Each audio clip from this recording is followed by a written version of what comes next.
As one would expect, this is the best iPhone you can get right now. Sorry for stating the obvious, but I struggled to come up with an intro for this video, and in addition to that, I'm starting to question whether or not this is the iPhone I even want to carry around anymore. Let's talk about it. Alright, so this phone does not let you forget that it exists. It is beefy. Apple added a bigger battery. I love seeing that for a top-of-the-line Super Max Ultra Pro Plus Turbo smartphone. I wish other OEMs weren't so hesitant to do the same. And I always found it funny when people complain about the big and heavy phone they bought being big and heavy. Like, oh man, the cheeseburger I ordered has cheese on it. Sorry.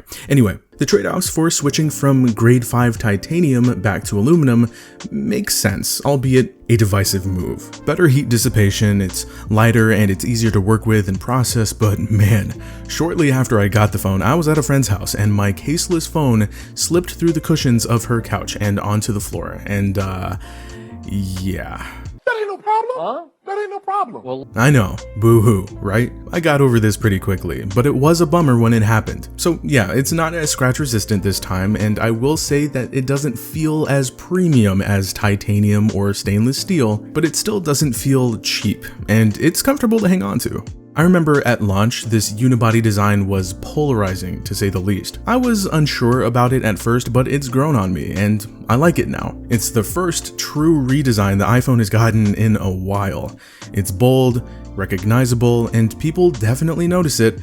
And what a better way to get people to notice a phone than to make one bright orange. Personally, I think silver is the best color, but who cares? I'm pretty sure the orange one is the most popular one anyway. Now, I've been asked, is that the 17 Pro?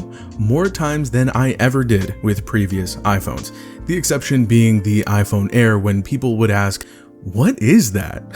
This whole two-tone look is something I didn't see coming, but overall, it's a striking design that, minus the little gash over there, has held up well. Especially the display, thanks to that Ceramic Shield 2 putting in work. Still don't use the camera control button for anything other than launching the camera app, and something I would really like to see would be Touch ID making a comeback, getting integrated into the power button. They could throw in a couple of swipe gestures to open and close the notification panel while they're at it.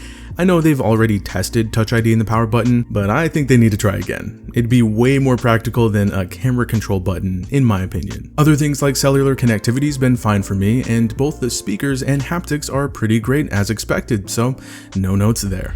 The display is awesome too, as you would expect. The thinner bezels didn't really jump out at me until I got this B-roll shot a while back, where I opened Visual Intelligence, and yeah, that's when it really registered. It's a great look. The screen gets nice and bright outdoors. There's an anti-reflective coating that I completely forgot was even there. It's nowhere near as effective as what the S26 Ultra has, but it's a step in the right direction. And there's even a PWM dimming toggle in the settings, which is nice to see. Question: how many times have you stood at your front door, arms full of groceries, doing the key jingle shuffle? You know the one. Bags all over the place, phone in teeth, dignity somewhere on the porch. Well, the Aqara Smart Lock U400 would like a word. Using ultra-wideband technology with centimeter-level precision, the U400 knows exactly when you're at the door. Not your neighbor, not some random walking by. You. No tap, no code, and no teeth involved. It even uses spatial awareness to tell if you're approaching the door or just hovering nearby. So it won't unlock just because you're watering your plants 6 feet away. iPhone and Apple Watch users get super quick or completely hands-free unlocking straight from Apple Wallet, and everyone else, fingerprint, passcode, NFC, the application, Alexa, Siri, take your pick. You can even use a regular key because we love our parents dearly and we're not going to argue about having to download another application. It's Matter and Thread certified. It works with Apple Home, Google Home, Alexa, SmartThings, Home Assistant. It supports Aliro NFC unlock via Samsung Wallet. It'll add UWB unlock on Samsung phones in the future, and the rechargeable battery lasts up to 6 months. The Aqara U400. Yep, got it. Your key's called. They said, don't even bother. Check it out using the link in the description, and a huge thanks to Aqara for supporting the channel and sponsoring this portion of today's video. Honestly, not a whole lot of notes on performance. It's so quick that it's almost boring. That A19 Pro chip and that new vapor chamber cooling system are putting in work, and RAM management has been pretty solid. Any hiccups I experienced were mainly software related. Now, I'm no benchmark fiend, you should know this by now, but in practice, you are going to notice how well equipped the phone is for sustained workloads before it begins to dip, especially if you're doing heavy creative work or gaming, which this phone is an absolute beast for. The phone does get warm, but it hasn't done so to a concerning degree, and it certainly hasn't overheated in my experience. And we'll see how this holds up during peak Texas summer heat coming up pretty soon, but I'm not too worried about it. Now, battery life has been one of the best things about my experience with this phone. For a phone without a massive silicon carbon battery, something I've been spoiled by in other phones, it held its own admirably in comparison, so much so that my charging patterns ended up changing more than I'm used to with iPhones. On a single charge, I can get through a day and some change with moderate general everyday usage, no problem. I often found myself plugging in to charge in the early afternoon the day after I unplugged, if that makes sense. On heavier days with lots of camera use, maps navigation, high brightness levels, etc., a full day is still no sweat. On average, I was able to clock in anywhere between 7 to 9 hours of screen on time and even more with lighter use. Standby time is super impressive, and I've even left the house with less than 20% without an ounce of charging anxiety. Now, I did experience a noticeable dip in battery performance after a couple of updates, which was a letdown at those times, but as of now, I would say things are smooth sailing and battery life is back to normal. Everyone's results will vary, of course, but I think it's safe to say that you'll be satisfied with battery life here on this phone. I do wonder how long Apple will hold out on switching over to silicon carbon batteries. I really want to see that happen. Oh, and after eons of sub 30 watt wired charging speeds, they finally made the leap up to 40 watts. That's still behind the Pixel 10 Pro XL's 45 watts and the S26 Ultra's 60 watts, and I have 100% been spoiled by 80 watts. But dude, for an iPhone, I'll take it. It goes from 0 to 100% in around an hour and a half, and from 0 to 80% in about 45 minutes, which, funnily enough, is almost exactly how long it takes my OnePlus 15 to charge its 7300 mAh battery from 0 to 100%. I'm really gonna need to see Apple bump it up to at least 60 watts. It was overdue for Samsung, so what do you think it is over here? And when you do, Apple, put the stinking wall adapter back in the box, will ya? Goodness. Needless to say, the cameras here are great. This is one of the biggest reasons, if not the biggest reason, to get this phone. It's a pretty versatile setup. You'll get great results in just about every scenario and lighting condition. There's good consistency between all three cameras. The main camera is still the same one we've had for a while, but the telephoto lens now matches the others at 48 megapixels. It's a 4x instead of 5x this time around, and it's been good. I also didn't notice as many lens flares in low light shots compared to previous generations, so that's good as well. That square sensor in the front-facing camera they switched over to has been a bit of a game changer for group photos and recording videos, and dual capture is a neat feature, though I never really used it myself. It works well though. Now, I'm not a professional by any stretch of the imagination, but I want to learn and improve, and this is a great platform for beginners and pros alike, chiefly for creative work, with a great selection of first and third-party tools to mess around with. The full granular control you have over photos and videos has never been better. Genlock, Apple Log 2, ProRes RAW video, all kinds of stuff. And yes, the iPhone still produces the best video capture in any phone, in my opinion, both from a hip-fire and ready-to-post perspective and a fully curated and manually polished perspective. I think you get the point. Basically, ever since I got started doing YouTube, I've been asked what equipment an aspiring content creator should buy when starting out. For years, the answer in regards to cameras has been just use your phone. That is not only still the correct answer these days, but that route has never been easier to recommend than it is right now. You can absolutely do social media work with other phones, and I love seeing OEMs like Samsung continue to level up, adding things like the APV video codec with baked-in LUTs to get you started. But if you're looking for a one-stop shop with an ecosystem to support it, this is still your best bet at the moment. I mean, who wouldn't want the phone that was launched into space and the phone that was used to capture a live MLS match with equipment worth more than a small house? iOS is still trying to find its footing these days, though it has seen some improvement over time, just not enough for the masses it seems.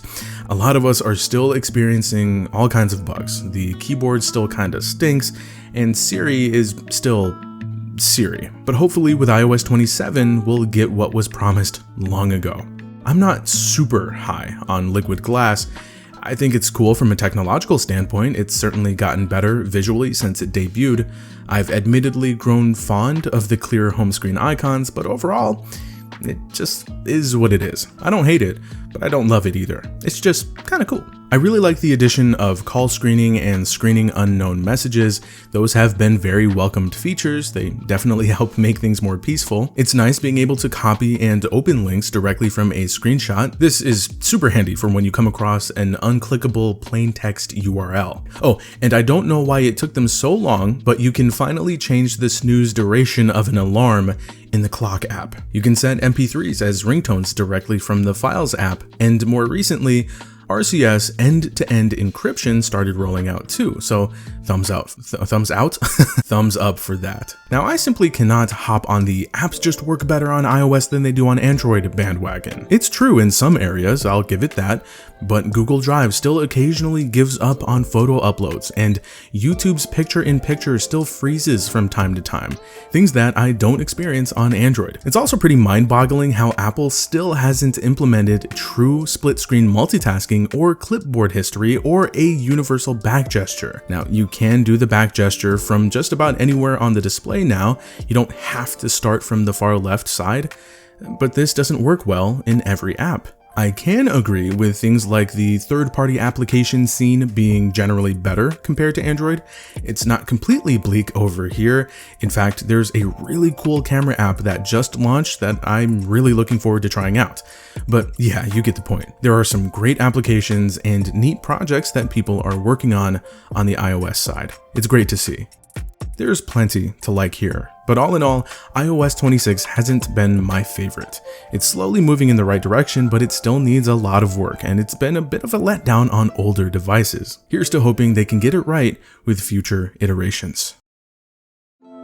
This has been the case for a while, but you really don't have to spend $1,000 plus to get a great phone. The base iPhone 17 is a no-brainer at its $800 price tag, and for most people, that's all the phone they need. This is not some wildly innovative, groundbreaking device. It's certainly not perfect, and that price tag is a tough pill to swallow.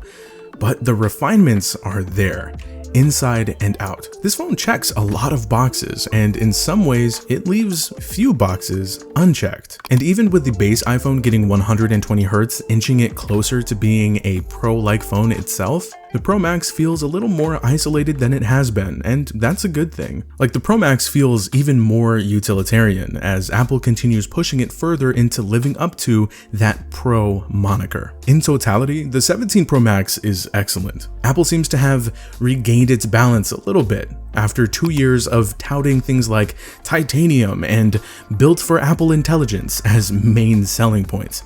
I'd say it's worth looking into, regardless of what phone you currently have, even with the 18 lineup just a few months away. Now, one more thing before I get up out of here. As someone who's been messing around with what a more mindful daily workflow and tech setup could look like, during my time with the 17 Pro Max, I could not help but pick up my iPhone Air fairly regularly. As great as the Pro Max has been, especially as a creative tool, I do miss the Air. I have zero problem admitting how impractical the iPhone Air truly is, especially for $1,000, but its simplicity ignites my pre-existing craving for a more decentralized and intentional setup, something I've actually been exploring behind the scenes for years at this point. Maybe I'll talk about that more in a future video, but I can't help but wonder if my preferences are beginning to change once again. I guess there's only one way to find out. I want to hear from you. What do you think of the iPhone 17 Pro Max and the current state of the iPhone as a whole?